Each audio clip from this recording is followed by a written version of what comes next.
Baik, bismillahirrahmanirrahim. Assalamualaikum warahmatullahi wabarakatuh.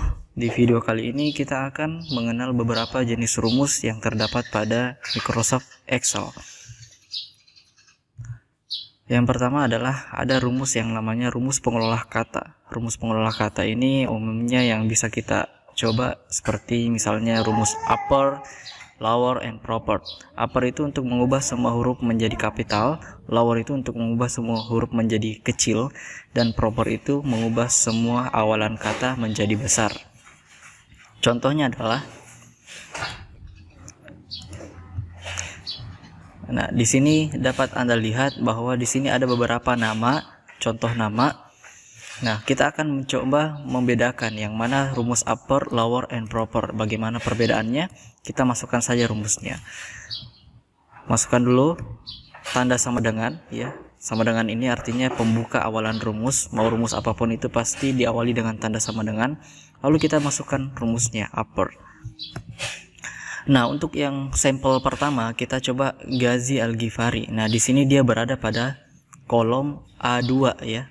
Nah, kita klik saja di sini A2 di kolom A di baris kedua ya. Jadi ini adalah sampelnya saja.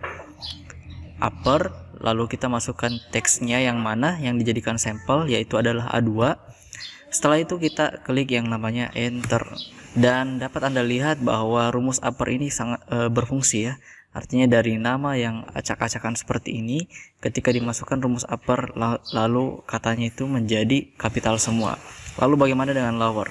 Kita masukkan saja lagi rumusnya, lower, buka kurung, kita pilih teksnya yang dijadikan sampel, balas kurung, dan Anda dapat lihat bahwa di sini hurufnya langsung jadi kecil semua, jadi Al-Ghifari. Nah, bagaimana dengan proper? Kita masukkan saja lagi rumusnya, proper, buka kurung, lalu klik sampel teksnya yaitu A2, lalu kita tutup kurung, dan di sini ya dapat Anda lihat perbedaannya. Ini kapital semua, kecil semua, dan ini awalan katanya saja yang besar. Nah, untuk menerapkan rumusnya sangat gampang. Lihat di sini ada 3 kursor dalam Microsoft Excel, ada yang besar seperti ini ya, buntut. Kalau di sisi-sisinya ini berarti ada arah panah ya di sekeliling box ini. Tapi yang akan kita gunakan adalah kursor jenis ketiga, yaitu berada di sudut kanan bawah ya, seperti ini, warna hitam kurus. Nah, ini tinggal diklik 2 kali saja, atau boleh juga ditarik ke bawah seperti ini, boleh, itu cara kedua. Tapi saya lebih suka cara yang pertama, langsung arahkan kursornya di sudut kanan bawah ya, yang ada titik di kanan bawah ini, sejajarkan lalu klik 2 kali. Itu sudah berlaku untuk semua sampel. Oke, tadi sudah di rumus pengelolaan kata. Selanjutnya kita menuju ke rumus selanjutnya. Di Excel juga ada rumus yang namanya rumus pengelola angka. Rumus-rumus ini berfungsi untuk kita mengelola data ya, data angka. Nah, di sini ada beberapa jenis rumus yang bisa kita coba eksplorasi. Yang pertama adalah rumus sum, di mana rumus sum ini adalah rumus yang berfungsi untuk melakukan yang namanya perhitungan. Ada tambah, minus, kali, atau bagi, itu semuanya menggunakan rumus sum. Terus average ya, nama rumusnya adalah average. Rumus ini untuk menghitung nilai rata-rata. Terus rumus if adalah rumus logika, kita akan memasukkan logika tertentu. Terus max adalah rumus untuk mengetahui nilai maksimal dari kelompok data. Min adalah rumus untuk mengetahui nilai minimal dari kelompok data.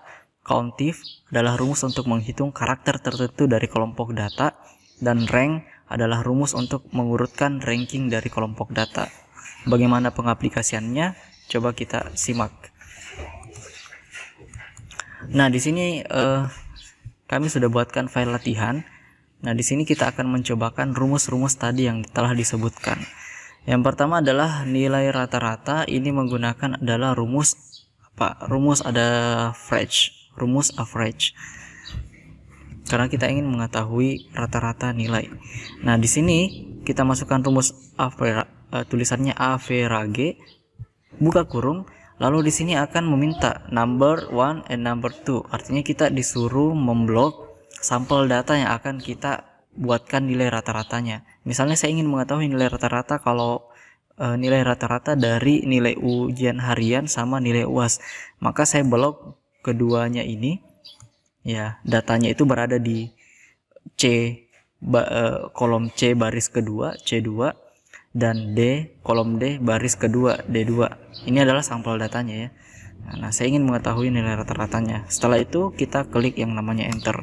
Maka nilai ujian harian ditambah nilai UAS rata-ratanya adalah 70. Lalu kita berlakukan rumus yang serupa di semua data. Caranya adalah tinggal ke sudut kanan bawah, kursornya setelah menjadi tanda palang kurus begitu yang warna hitam, klik 2 kali. Oke, maka sudah digunakan untuk semuanya.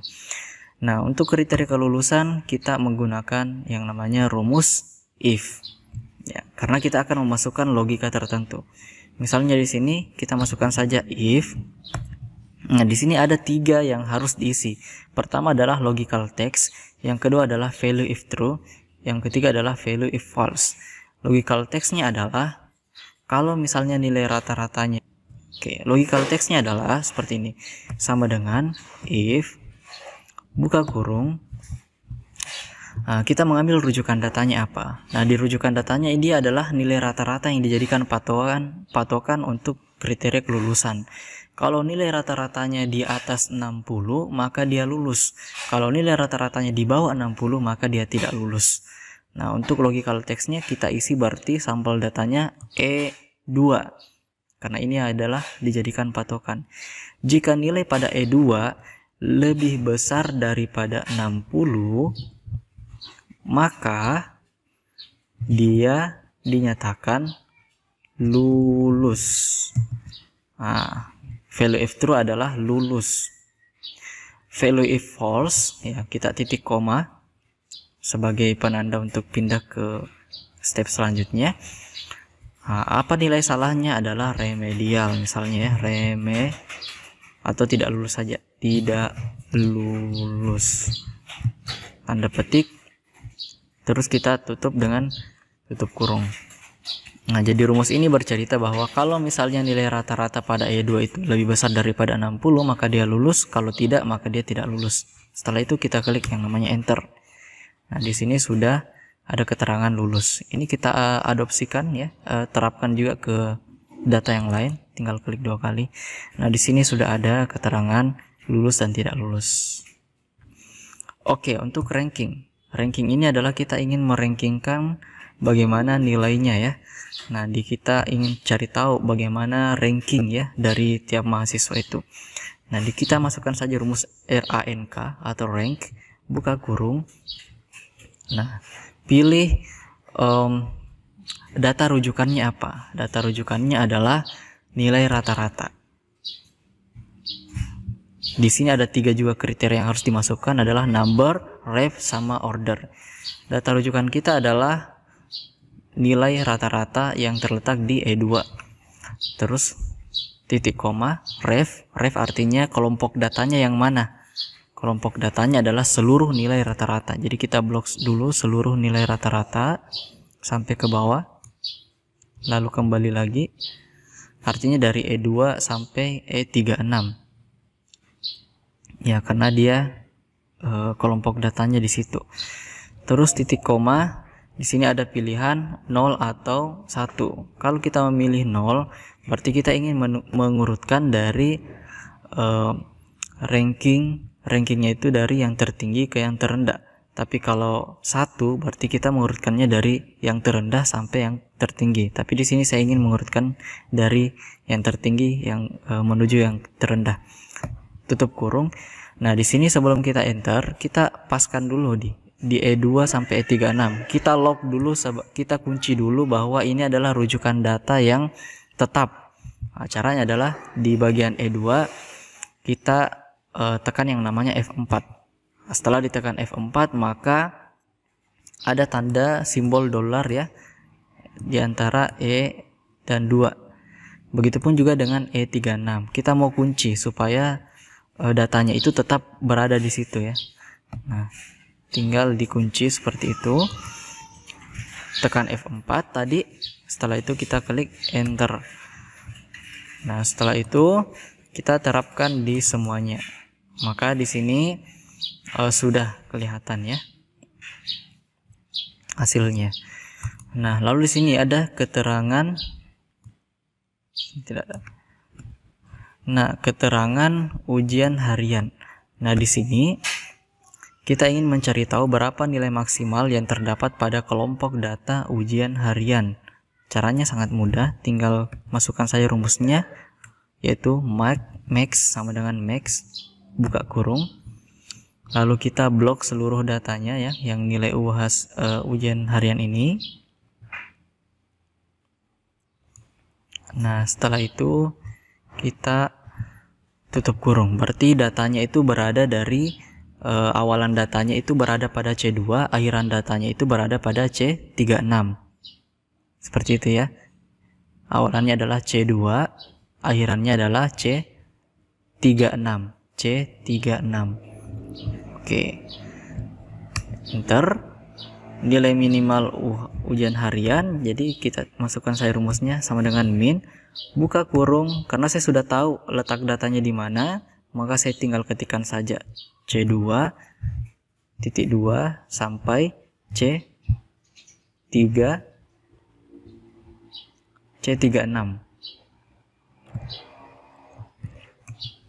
Oke. Nah, nilai rata-rata UH sama dengan apalagi untuk mencari nilai rata-rata, yaitu menggunakan rumus average. Buka kurung C2 sampai C36. Ya, ini opsional saja ya. Anda bisa membloknya atau bisa menginputkannya saja, karena saya sudah hafal tadi ya letak datanya. Terus untuk mencari nilai maksimal UAS, yaitu berada pada kolom D, sama dengan max. Di sini kita blok D2 sampai D36. Oke. Tutup kurung. Berarti kalau min buka kurung, data awalnya di mana? Di D2, terus sampai D36, tutup kurung. Nilai rata-ratanya adalah average buka kurung, berada di D2, data awalnya berakhir di D36. Oke, sudah. Untuk jumlah lulus, nah ini kita menggunakan yang namanya rumus countif. Sama dengan countif buka kurung. Nah, kita mencari apa ini? Ada dua data yang harus dimasukkan, adalah range sama kriteria. Range itu adalah kelompok data yang mana yang kita mau cari countifnya. Ya, kelompok data yang dimaksud adalah kelompok pada kolom F, yaitu kriteria lulus. Jadi kita blok dulu datanya, awalannya itu berada di F2, akhiran datanya itu berada di F36. Berarti dari F2 sampai F36 carikan saya kriteria apa. Ini kita masukkan titik koma lalu masukkan kriterianya. Misalnya saya mau cari kriteria lulus, masukkan saja lulus, jangan lupa ada tanda petik yang digunakan ya. Jadi di Excel itu kalau mau masukkan kata harus dihapit dengan tanda petik seperti ini. Setelah itu kita klik enter. Nah, sama juga dengan yang jumlah tidak lulus. Berarti saya ingin menggunakan rumus countif buka kurung, rujukan datanya di mana? Mulai dari F2 sampai F36. Titik koma, setelah itu masukkan kriteria apa yang dicari, yaitu kriteria tidak lulus, tanda petik dalam kurung. Nah, di sini sudah terbaca. Nah, untuk persentase lulus kita menggunakan rumus sum ya, karena rumus sum ini bisa menggunakan untuk perhitungan, sama dengan sum dalam kurung. Nah, di sini jumlah lulusnya adalah 27 orang. Saya mau cari persentasenya. Jadi 27 dibagi berapa kira-kira? dibagi berapa keseluruhan mahasiswa. Di sini ada 35 mahasiswa, maka pembaginya adalah 35.